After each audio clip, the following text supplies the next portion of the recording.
Good evening, everybody. Thank you so much for coming out to see this, our first opening night of the Oscar shorts. We've been, many of you know, but some of you don't, we've been putting the Oscar shorts in theaters, working with Magnolia Pictures for the last 15 years. This is the 15th year that we've put them in theaters. It's a thank you very much. It's kind of a crazy process to get them in theaters because we only found out last week, a little over a week ago, that they were who the nominees were, and so you can imagine behind the curtain we're all scrambling around trying to get everything put together. But every year we come out with what I think are amazing nominees, amazing movies. They are some of the best movies that you will see in any year. This year, this evening, we're going to show you all of the live-action nominees and one of the animated nominees. Unfortunately, we didn't think you guys would get to spend the entire night to see all of them and all the docs, but we're going to see a lot of great movies. The films are. Every year, the films are amazing. They're interesting. They're kind of shocking. But one of the best things about these categories, these three Oscar categories, are unlike any other. In almost every other category, the amount of backing that you've got, the amount of money that you have in the bank to put into production and to put into marketing makes you successful. In the shorts categories, these three categories, you have studios with millions of dollars behind pictures up against students who put nothing into the picture. And the films compete on an even threshold, and it's all about the talent. And so I think tonight as you watch the films, you'll see many very different stories.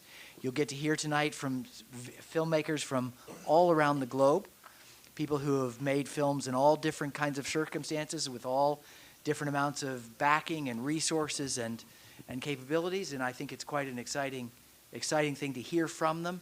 But you'll see amazing stories that are from very different perspectives, and you really get a sense of international filmmaking and what the best storytelling is in international formats.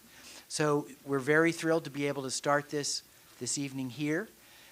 This is a big week. We open a few theaters on Wednesday, and then we'll be opening in 450 theaters on Friday night across the country.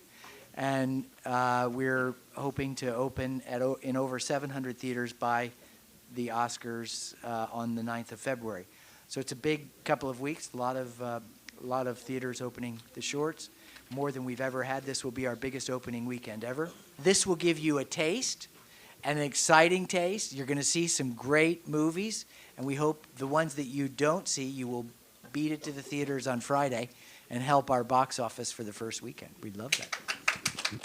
Thank you for coming.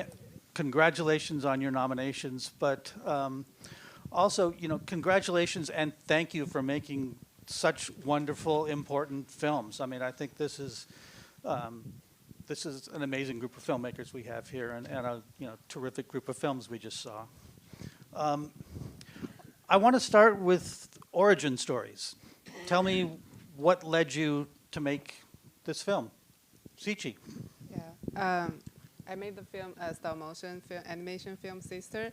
The story of Sister was based on my personal experience. I was born and raised in China, but I was the second child in my family. So growing up, I always heard from my parents told me they put in lots of effort, try to keep me, but I know lots of my friends was the only child who was born in the 90s in China. So I always want to make a film about this topic and about siblings to show how they like to grow up in China during that time, and then what are the other possibilities we could have if we was born in a different time and different country. Yeah. Marshall?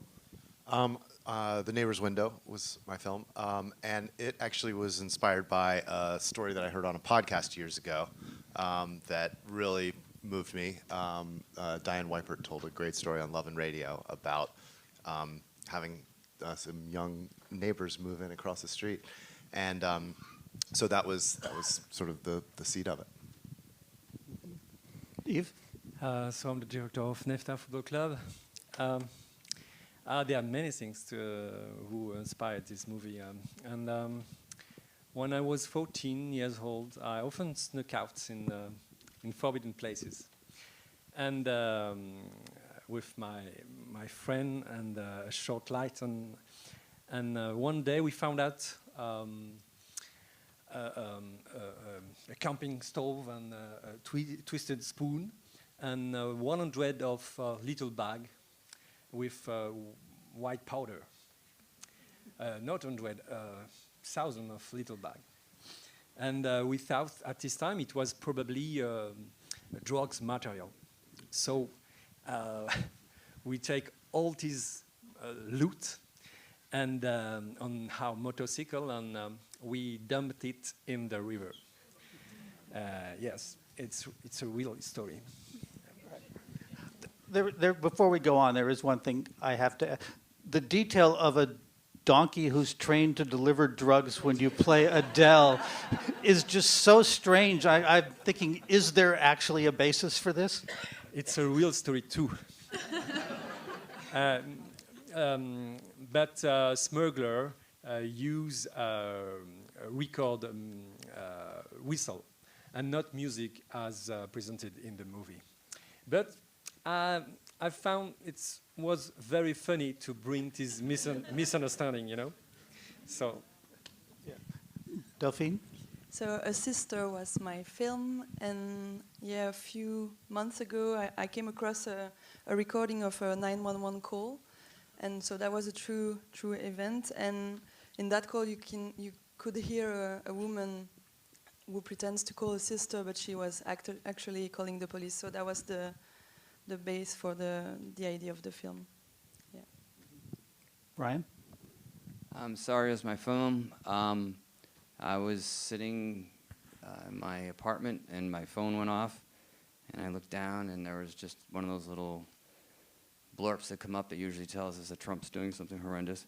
And instead it was about, it was the anniversary of the girl's death, 2 years exactly, on March 8th of this past year. And I just became obsessed with the story and just started digging deeper and deeper into the Pass the Time story and just brought it to life. And Meryam? Hi, everyone. I directed Brotherhood. And the story for Brotherhood actually started in 2016. I took a road trip in the north of Tunisia. And on the side of the road, I saw the two older brothers you guys saw in the film with their herd of sheep. And I was so fascinated by their faces, so intrigued. I asked them if I could take a photo, and they said no. So I drove away.